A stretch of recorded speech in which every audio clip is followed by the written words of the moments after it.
Welcome back to USA Legends Who Died. We are here today to witness the final curtain call for some of Hollywood's most beloved actors. This video is a dedicated tribute to their lives and the iconic roles they played. We will also recap other stars lost in recent days. Before we proceed, please give this video a like to show your respect for these screen legends. Your support helps us continue to honor their greatness. Thank you, and let's begin. Valerie Perrine, the radiant actress whose fearless performances and magnetic screen presence defined a bold era of Hollywood, passed away on March the 23rd, 2026, at the age of 82, following complications from a long battle with Parkinson's disease. Her passing marks the close of a life lived with striking intensity, resilience, and an unmistakable sense of individuality. She rose to prominence with her Oscar-nominated performance in Lenny, 1974, earning the Best Actress award at the Cannes Film Festival and a BAFTA honor, proving her depth as a dramatic force. She later became widely recognized as Miss Eve Teschmacher in Superman and Superman 2, a role that brought both charm and emotional nuance, securing her place in pop culture history. If you appreciate these tributes to Hollywood's greatest icons, consider subscribing to join us as we continue to honor their lasting legacies. Yet her journey was not without hardship. The commercial failure of Can't Stop the Music in 1980 disrupted her momentum and reshaped her career, while personal losses and years of declining health tested her resilience. Still, she endured with quiet strength. Valerie Perrine leaves behind more than performances. She leaves behind a spirit that was bold, vulnerable, and beautifully human, one that continues to resonate long after the spotlight fades.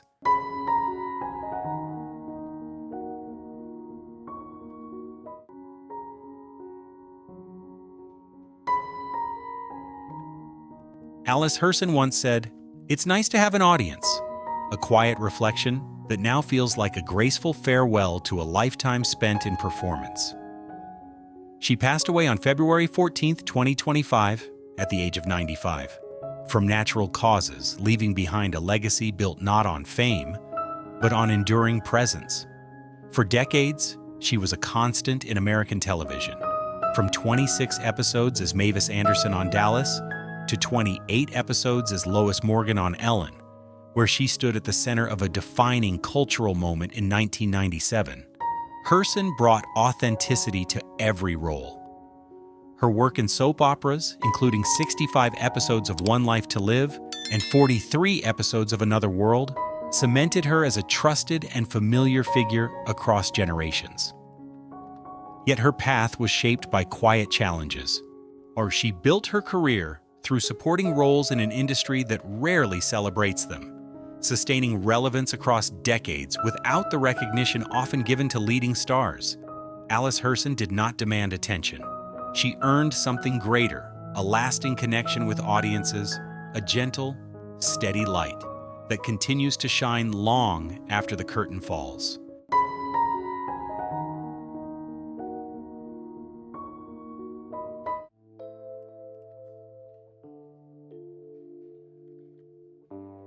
Breaking news!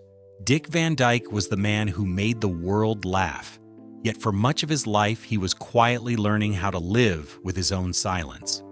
For decades, his presence felt like warmth itself, a kind of joy so natural that few ever stopped to wonder what it cost him to give it away.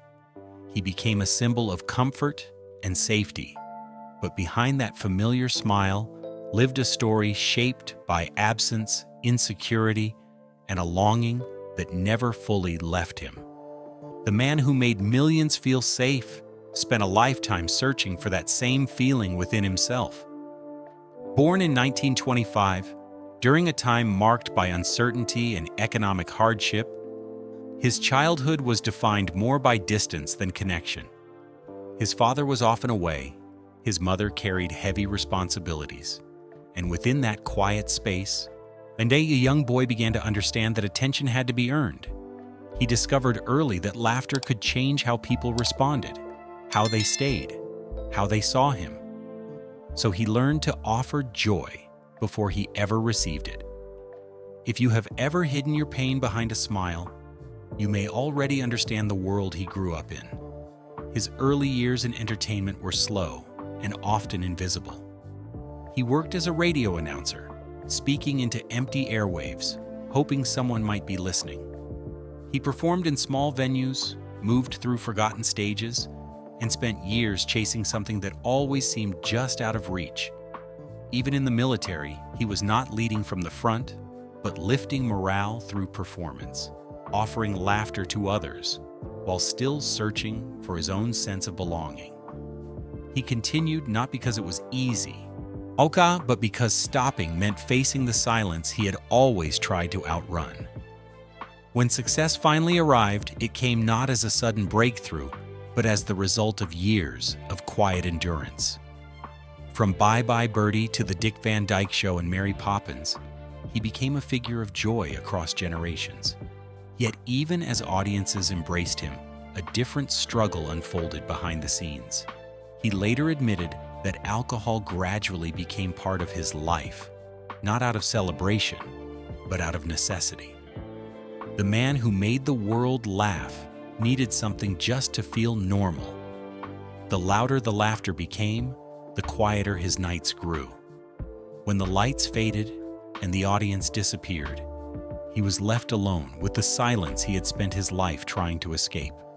His body eventually reflected the weight of those years, and heavy smoking led to serious lung conditions, including a collapsed lung and recurring pneumonia. He also endured a persistent internal pounding caused by a dental implant complication, a condition that disrupted even his rest.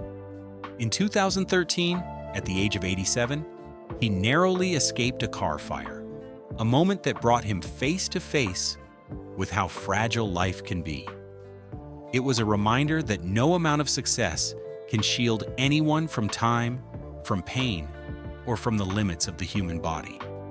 And yet, what defines Dick Van Dyke is not the hardship he faced, but the way he carried it.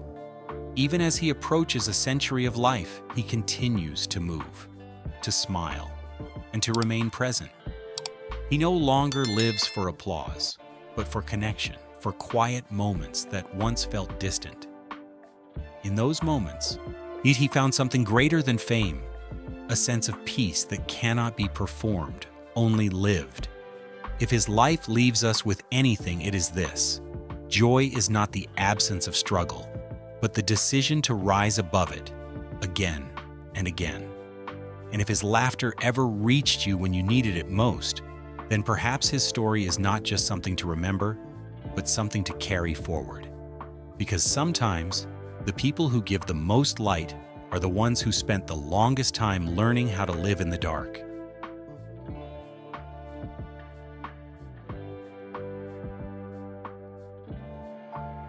Matt Clark was never the man riding at the front of the story, but he was always there, somewhere in the dust, shaping the world around him.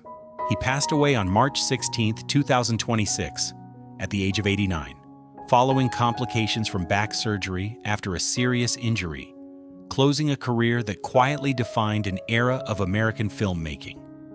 Across more than 120 film and television productions spanning 6 decades, Clark became one of the most recognizable faces of the Western genre. From the outlaw Josie Wales and Pat Garrett and Billy the Kid to the life and times of Judge Roy Bean, he stood alongside legends like Clint Eastwood, John Wayne, and Robert Redford, bringing authenticity and grit to every frame. If you enjoy rediscovering the stories of these timeless character actors who built the foundation of cinema, please consider subscribing to our channel. His memorable role in Brubaker and appearances in Back to the Future, Part 3 showed a range that extended far beyond the frontier. Yet his journey was marked by resilience. As a lifelong character actor, he worked without the privileges of stardom, and even late in life, physical setbacks tested his strength. Still, he never stepped away from the craft he loved. Matt Clark leaves behind more than roles. He leaves behind a presence, like dust on the horizon, subtle, enduring, and impossible to erase.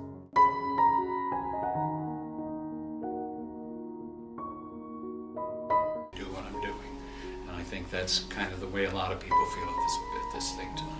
Bruce French was never the loudest voice in the room, but he was often the one who gave it meaning. He passed away on February 7, 2025, at the age of 79, from complications of Alzheimer's disease, leaving behind a career defined by quiet depth and unwavering dedication.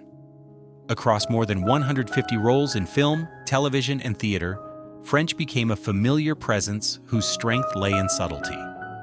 He was best known for his 9-season run as Father Lonigan on Passions, from 1999 to 2008, a blind priest who sensed darkness others could not see.